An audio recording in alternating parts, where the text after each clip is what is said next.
Right now, I am in Cody, Wyoming, and in the last episode of History Traveler, we were right here at the Buffalo Bill Center of the West, and my gosh, this place is something else. It's really 5 different museums under one roof. So in that episode, we looked at the Natural History Museum and the Buffalo Bill Museum, Plains Museum. They have an art museum in there as well. What we didn't show was the Firearms Museum. This place has one of the largest firearms collections that you will see anywhere. So we're going to jump back in. We're going to link up with Emma and take a look at this incredible collection right here in Cody.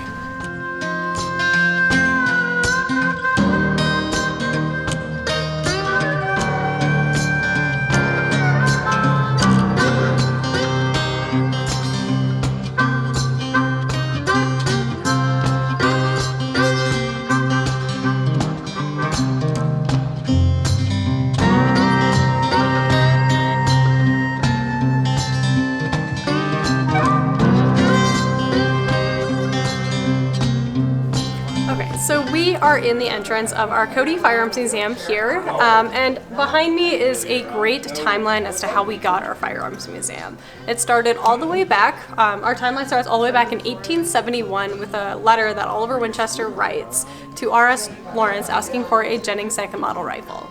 And as the years progressed, right now behind me is kind of your 1959, 1916 era where the Winchester Gun Museum was formally opened to the public in 1959.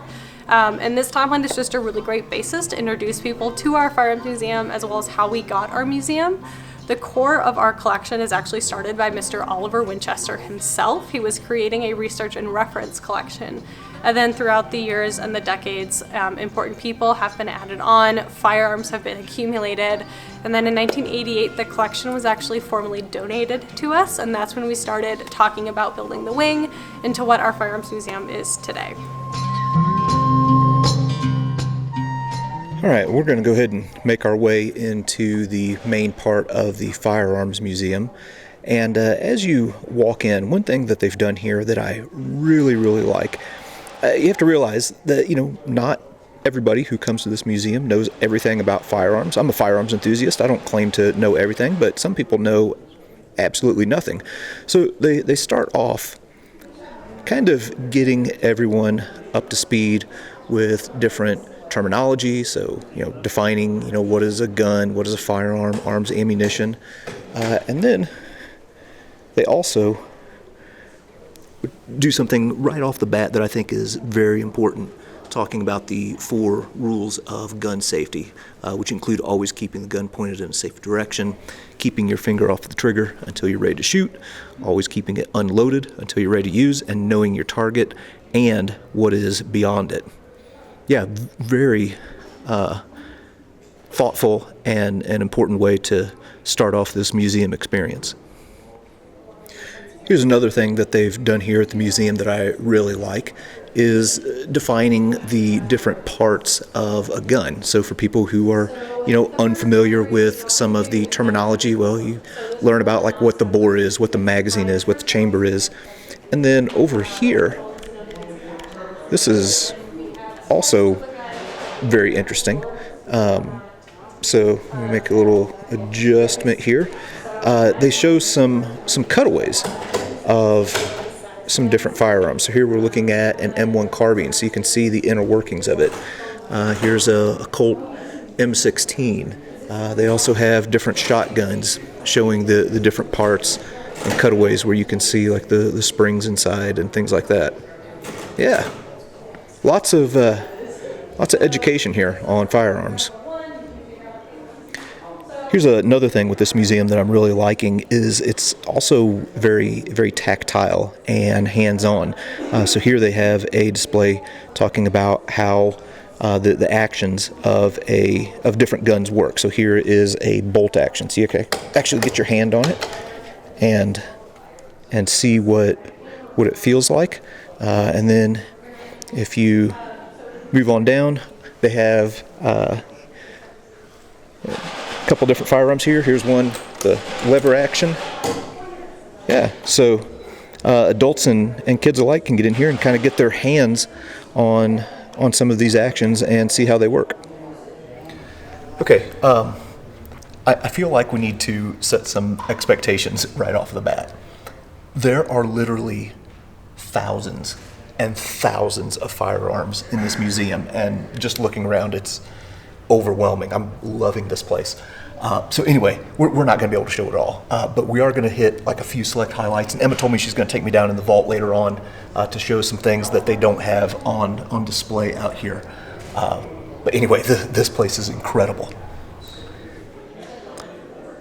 So another one of the things that they've done here at the museum that I really like is they kind of take you through the evolution of firearms. And really, if you want to look at like the predecessor to firearms, things that fire a projectile, well, they have an old crossbow here that kind of kicks things off.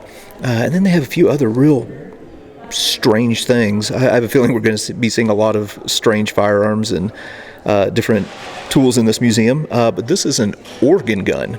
And I'm going to be honest, I don't know what an organ gun is. I'm not familiar with it, so that's something I'm going to have to do a little bit of research and learning on. And then here they have a few wheel lock guns. So here at this display, they are covering the time periods from 650 to 1625. And one of the firearms that they have on display here is this old wheel lock gun. This was a waterfowl gun, and the wheel locks are something that aren't really familiar to a lot of people, but the way that they worked was rather interesting. So here they're showing how a wheel lock firearm would have worked. So you would have this wheel that would turn to create a spark against pyrite, and then, of course, that would ignite the powder. The ignition of the powder would cause gas expansion, which would then move your projectile down the barrel and cause your gun to fire. But yeah, that's how a wheel lock works. If you've ever referred to somebody having a hand cannon, well, here is a legit hand cannon. This is really the earliest form of a handheld firearm. So this one has 4 barrels on it. You'd have your projectile in there, and then there would be, like some sort of like match or ignition system that would manually light the powder, and then you'd be holding that thing when it went off. That does not look safe at all.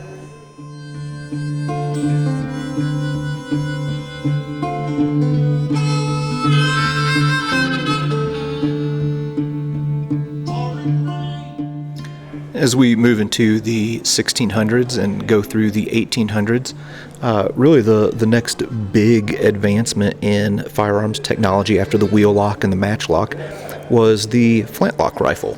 So they have some Flintlock rifles and also a few Flintlock pistols on display here.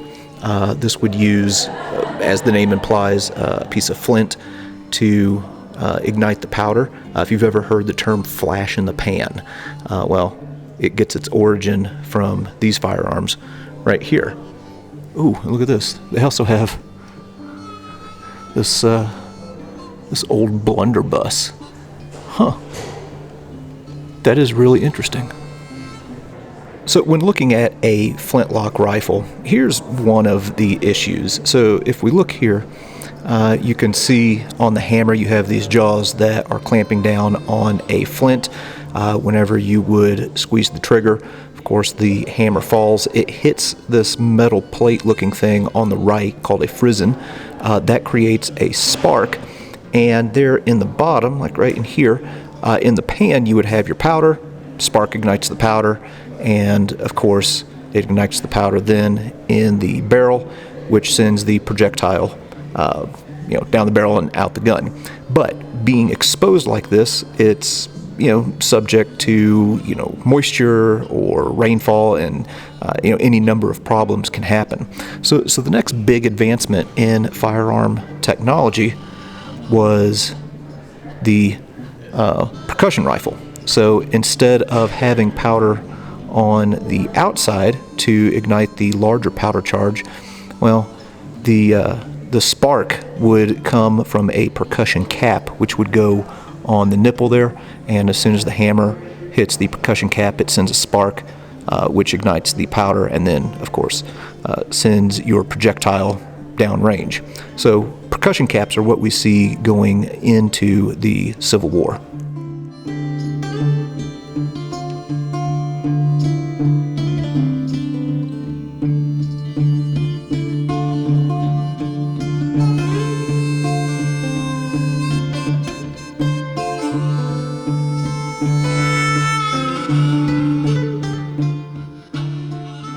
As we move into the era from 1865 to 1898, this is the era post-Civil War of westward expansion and the Old West. So here they have one of the iconic firearms of that era, the Springfield Model 1873 trapdoor carbine. This is like what Custer's men would have had at the Battle of Little Bighorn.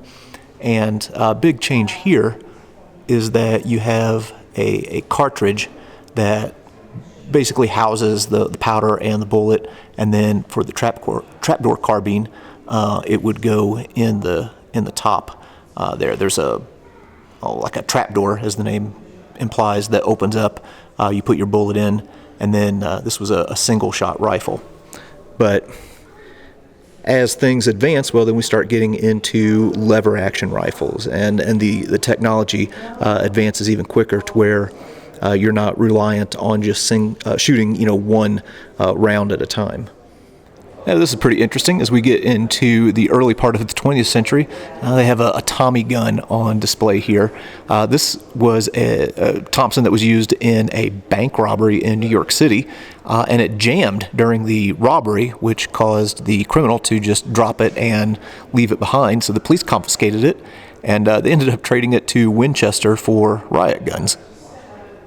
All right, moving into the era of 1934 to 1956, we start getting into some firearms that you are probably familiar with if you've watched this channel for any amount of time. So there at the top we have an M2 carbine. The M2 carbine was a select fire version of the M1 carbine. And then get down here to the German MG34 light machine gun. And then up there at the top, another German select fire weapon. This is a Sturmgewehr 44, and then we get to a Lee Enfield bolt action platform, and then of course, again, if you've watched this channel for any amount of time, you know that my favorite firearm of all time is the old M1 Garand.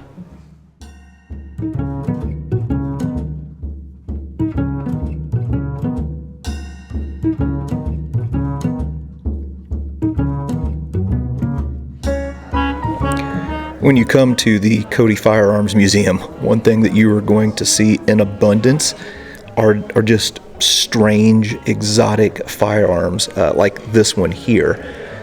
This is called a Snaphance Giselle, which was from North Africa.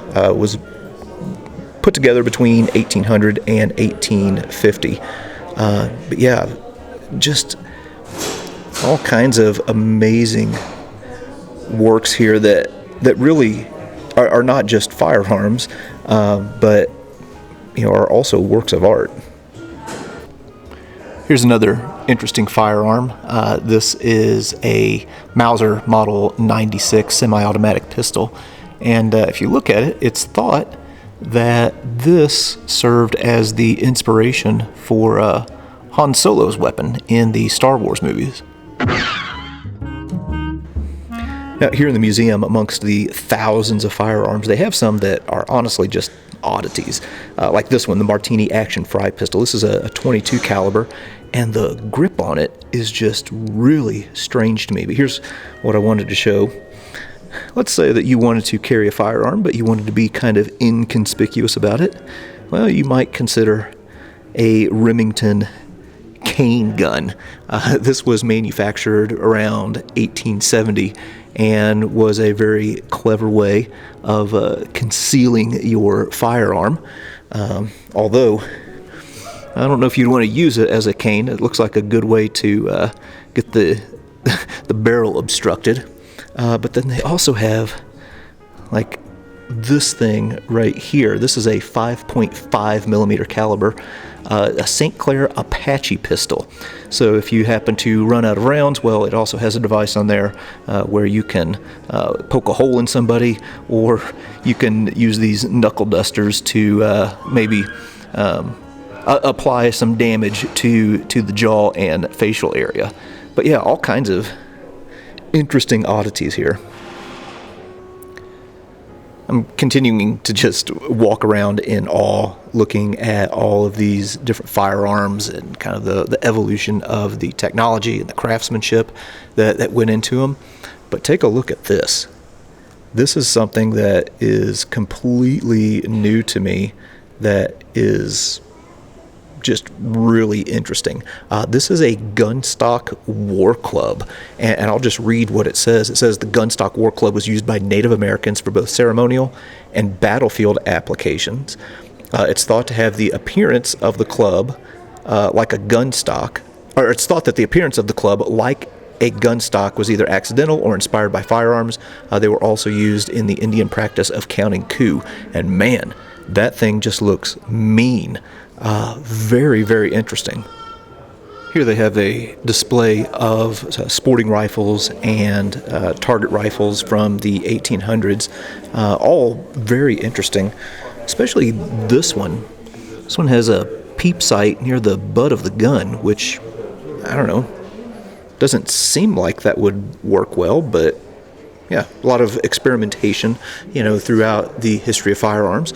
And then we get to, of course, some Civil War firearms here. So here's a Colt 1861 musket here. These are all 1861, 1863 models.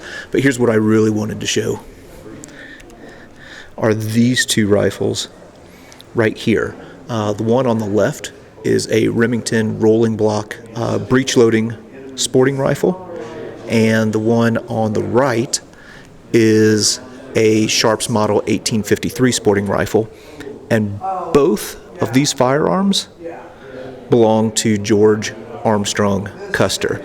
After his death, his widow Elizabeth gave these to the Winchester Arms Collection. Man, that is something else that they have this here in this museum. Well, this section of the museum is dedicated to military weapons, and I've got to be really careful here, or I'm going to be spending days in this museum. But here in this section, they just show all kinds of different weapons from World War I. So here's a British Lewis machine gun. Here's a French Model 1915 automatic rifle. This thing was a piece of junk, by the way. And then it just goes on and on and on. And then they start getting into the Second World War. They also have a little display here where you can kind of simulate fire with an M2 machine gun. But yeah, this museum is absolutely amazing. Okay, here we have an MG42. I'm about of the opinion that with this museum, if there's a firearm that you want to see, they've got it. This is phenomenal. Still in the military section, and wanted to show you the firearm that I just stumbled upon as I was walking around here. So obviously we're looking at a Colt Single Action Army revolver, but this is not just any Colt Single Action Army revolver. This once belonged to Audie Murphy, and it was a gift to him from Gary Cooper. And they have it on display right here at the Cody Firearms Museum. Man, that is incredible. Here's another firearm that has a connection to a well-known military figure. This is a Winchester Model 21 shotgun that was owned by James Doolittle. Of course, James Doolittle is probably most well known for the Doolittle raid that occurred right after, or in the months after, the attack on Pearl Harbor. Yeah, very interesting.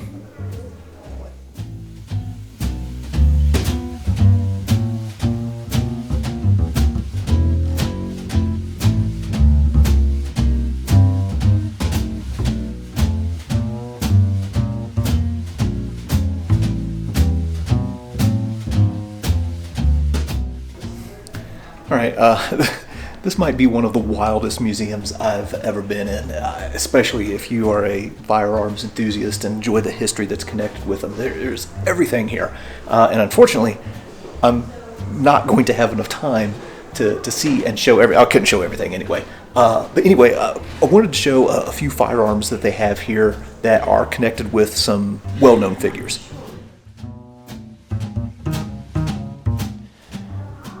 We have now moved inside an old hunting cabin, and if you know me, you know that I am definitely feeling at home in here.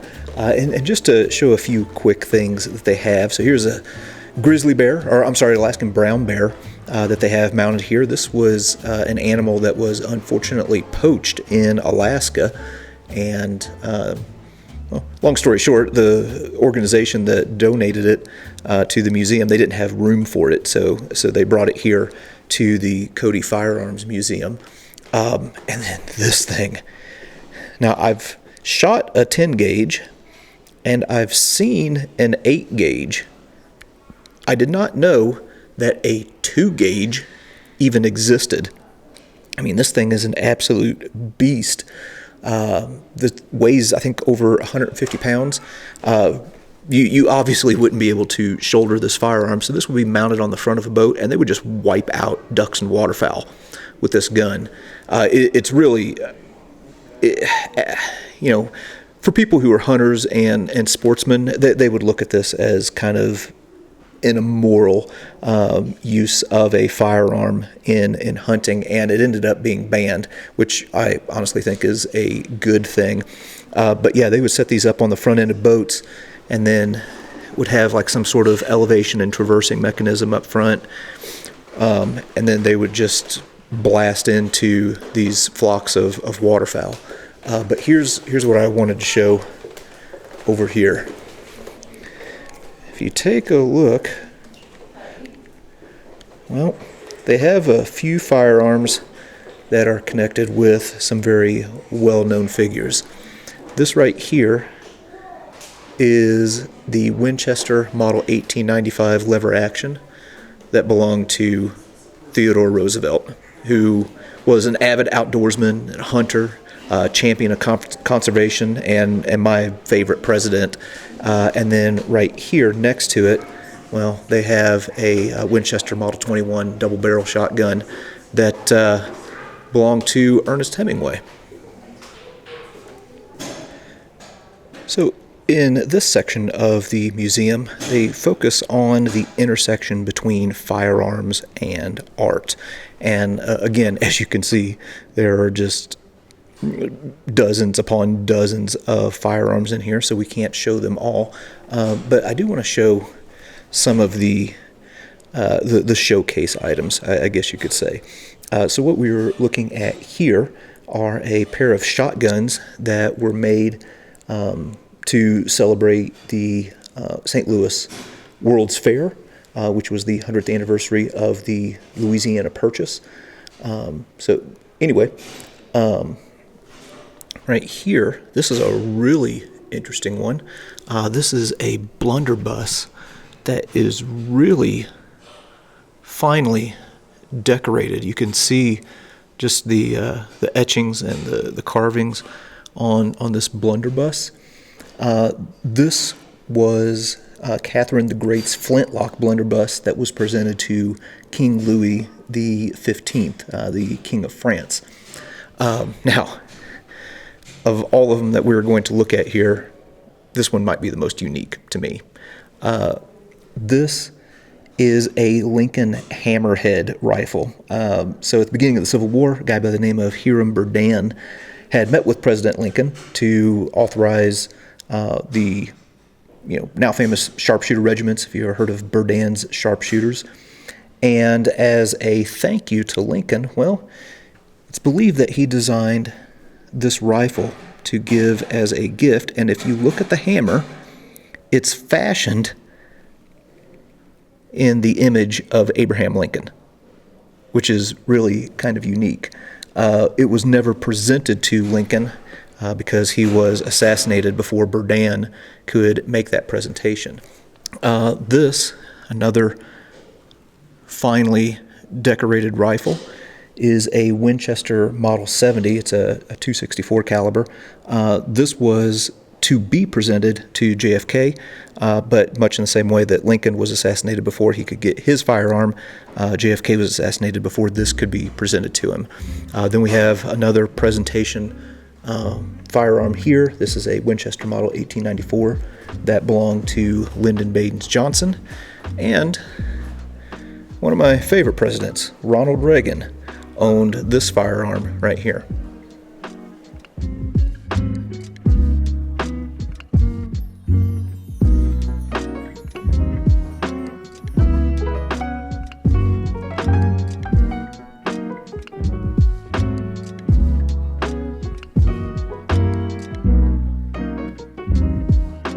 All right, now I said that I couldn't show all of these firearms and talk about them, but there is one that I want to show. Oh, wow, I just noticed the artwork on the stock of that rifle. That's really neat.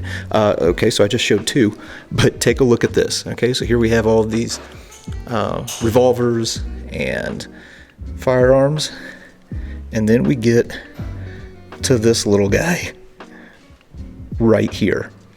This is a Japanese Pinfire charm pistol. Takes a 2mm Pinfire round. It's the smallest firearm in the collection here at the museum, and it's functional. That is something else. All right, so here's the deal. This museum had way more than what can be packed into one episode. So we're going to cut it off here.